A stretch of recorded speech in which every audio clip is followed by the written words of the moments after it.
Good morning, Macedonia. It's another day in Southeastern Europe, and I am headed downstairs for breakfast. Yesterday was awesome. I gave my presentation, and my awesome compatriot, my co teacher, showed up, DJ Goce, and then it was just a party. I mean, literally a party. So, I don't know if anybody else is up this morning. Hey, how you doing? I'm like, where is everybody? Everyone is asleep.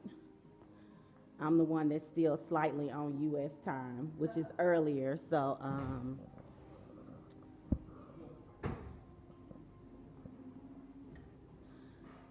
gonna sit down and have some breakfast here, and yeah.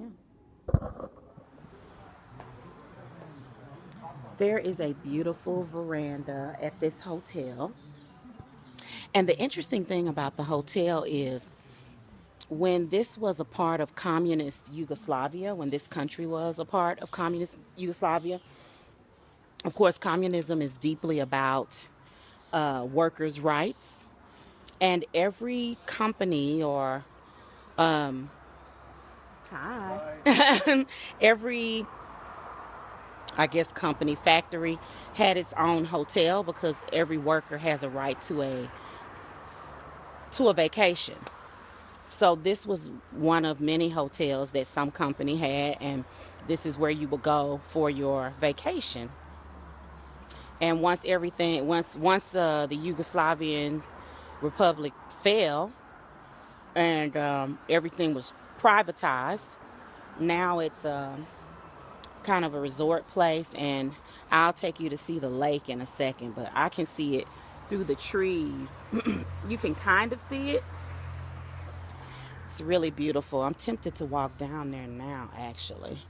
I mean, we don't have anything to do for a while, so I probably will. One of the things that I notice is when I start talking, the whole room gets quiet. That's why I'm out here vlogging away from people, because there's also a group of little kids here for some sort of camp. And every time I start talking to one of my friends, they all 50 kids stop talking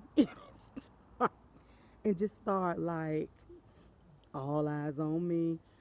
And I get it. It's a country that doesn't have any black people. And though they've seen black people on TV, and they haven't been rude or anything, like asked to touch my skin or my hair. Like, they know I'm a real human, but I get it that I'm a rarity. But I wrote a bit about this in my last blog. Um, there's a sort of narcissism that being in the U.S. gives you. Like, you continually feel as if you're the center of the world's narrative. Um, and here in Macedonia, people are much more about connectivity. They know much more about U.S. politics than I know about Macedonian politics. And they are able to conceptualize why American politics would matter to them. In fact, they are very nervous about the ascendancy of Trump. It looks familiar to them. It looks like fascism on the rise, which unfortunately is what it is. So I'm excited. I'm excited about these revelations and about seeing white ethnicity up close, because of course, and I wrote about this too. In the U.S., white people gave up ethnicity in order to just be all one white. And so much of their identity is dependent on black people. Shout out to Toni Morrison. So much of what whiteness means is in opposition to being black. So to be white is to not have kinky hair, to not have dark skin. There don't there don't seem to be many positive, and by positive I don't mean moral positivity. I mean affirmative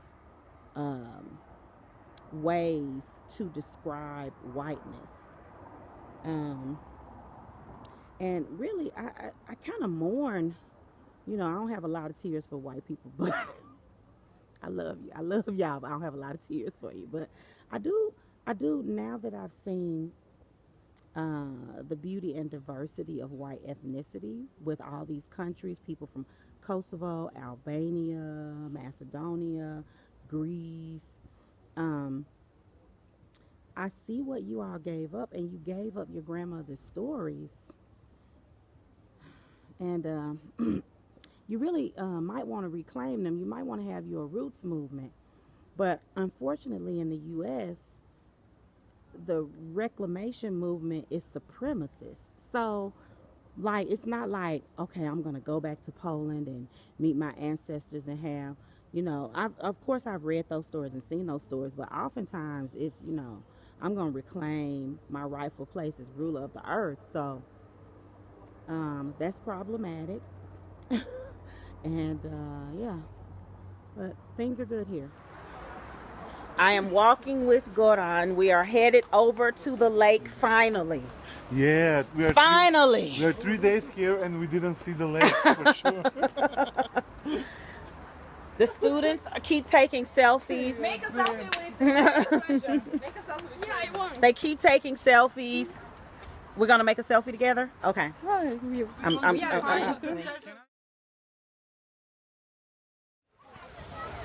Hello.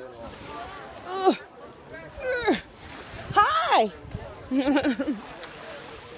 Ah, yes. Oh, man.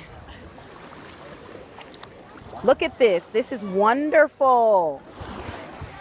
This water is cold, though.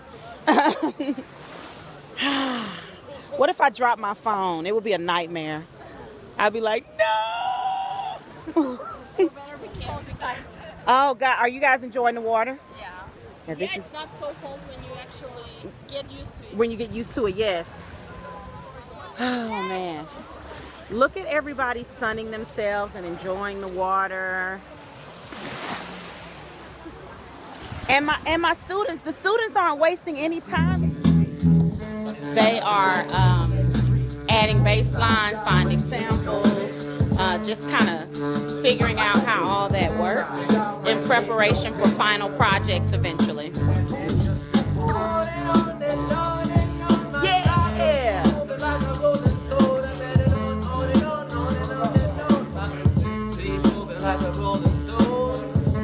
Please know he is rocking this Erykah Badu over this beat, which he made the bass line for too. I'm gonna make this the end of this day's vlog because as a Mississippian, y'all know how I feel about them blues. So he's gonna meld the hip hop and play Nas's song with his dad Oludaro, which has a classic blues riff in it. And one of the things that's so powerful is that DJ Goce talked about some roots Macedonian music being like blues and content. So the struggle is global, right? The struggle against domination is global. The struggle for freedom is global. So, yeah. Listen, turn up.